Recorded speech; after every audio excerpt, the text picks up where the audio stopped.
speaking at an Americans for Peace, Prosperity and Security Forum at Winthrop University in Rock Hill, South Carolina, on August 18, former Florida Governor and GOP presidential candidate Jeb Bush, shown, was critical of the very modest restrictions on the National Security Agency's bulk collection of phone records that were enacted into law in June. He advocated reversing those restrictions to increase the NSA's snooping powers. There is a place to find common ground between personal civil liberties and NSA doing its job, Bush asserted. I think the balance has actually gone the wrong way.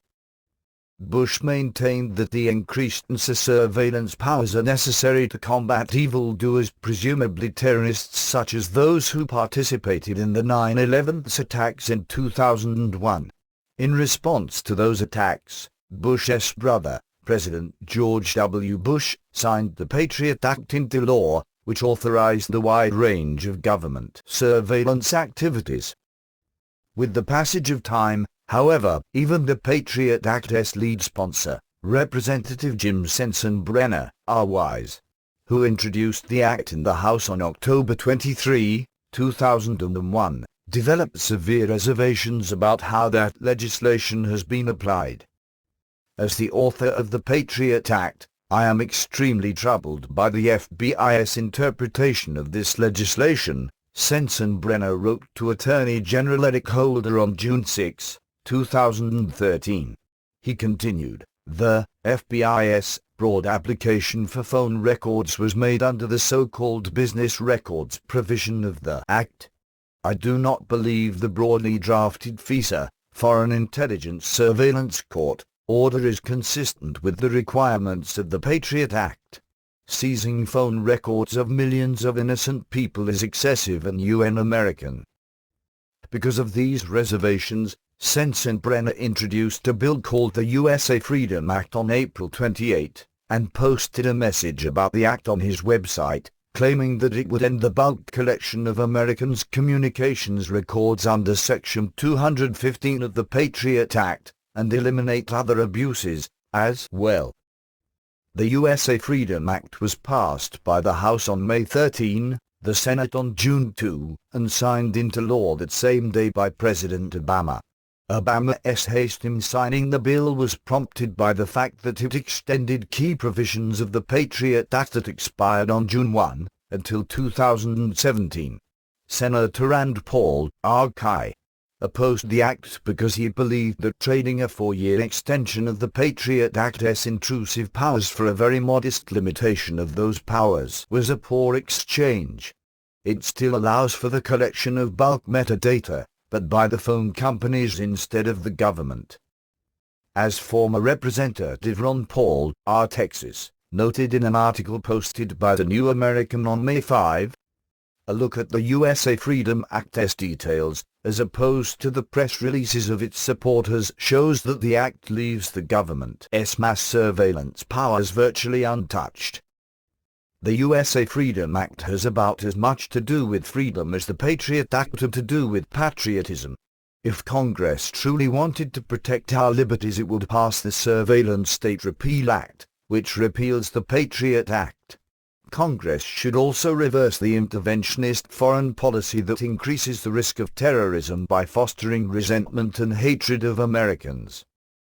However, even the very minor tweaking of the PATRIOT Act accomplished by the USA Freedom Act was apparently more than Jeb Bush can bear. He believes that the balance between personal civil liberties and NSA doing its job a very slick euphemism for allowing NSA to ignore the Fourth Amendment's prohibition on unreasonable and warrantless searches has gone the wrong way. During the South Carolina forum, Bush asserted that there is no evidence that the NSA's data collection has violated civil liberties. IVE found not one case, he said. Bush also criticized private technology firms for using encryption to make it more difficult for the government or anyone else to collect data on their customer.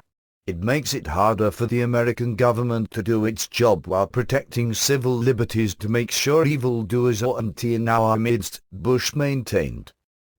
The man who would be our next president also said that companies such as Google are getting pressure from customers to protect their privacy as well they should. Bush was critical of these companies' responses to their customers' concerns, however, and said market share should not be the be-all end-all, and he called for a new arrangement with Silicon Valley in this regard. While Bush claimed that by engaging in bulk collection of U.S. call records, the NSA was doing its job, at least one federal court has disagreed. The U.S. Court of Appeals for the Second Circuit in New York ruled on May 7 that such activities by the NSA are illegal, stating that Section 215 of the PATRIOT Act cannot be legitimately interpreted to allow such bulk collection of domestic calling records. The case listed the national and New York branches of the American Civil Liberties Union, ACLU, and their associated foundations as plaintiffs, and Director of National Intelligence James R. Clapper, NSA Director Michael S. Rogers, Defense Secretary Ashton B. Carter, Attorney General Loretta Lynch, and FBI Director James B. Comey as defendants. The ruling noted, Americans first learned about the telephone metadata program that appellants now challenge on June 5, 2013, when the British newspaper The Guardian published a FISC order leaked by former government contractor Edward Snowden. The order directed Verizon Business and Network Services, Inc., Verizon, a telephone company, to produce to the NSA on an ongoing daily basis all call detail records or telephony metadata created by Verizon for communications, I, between the United States and abroad, or 2, wholly within the United States, including local telephone calls. After a lengthy summary of the arguments presented by both the plaintiffs, the ACLU, and the defendant, the government, the court concluded that the district court erred in ruling that paragraph 215 authorizes the telephone metadata collection program, and instead it held that the telephone metadata program exceeds the scope of what Congress has authorized and therefore violates paragraph 215. The court therefore rendered the program, which Bush says amounts to the NSA just doing its job, illegal.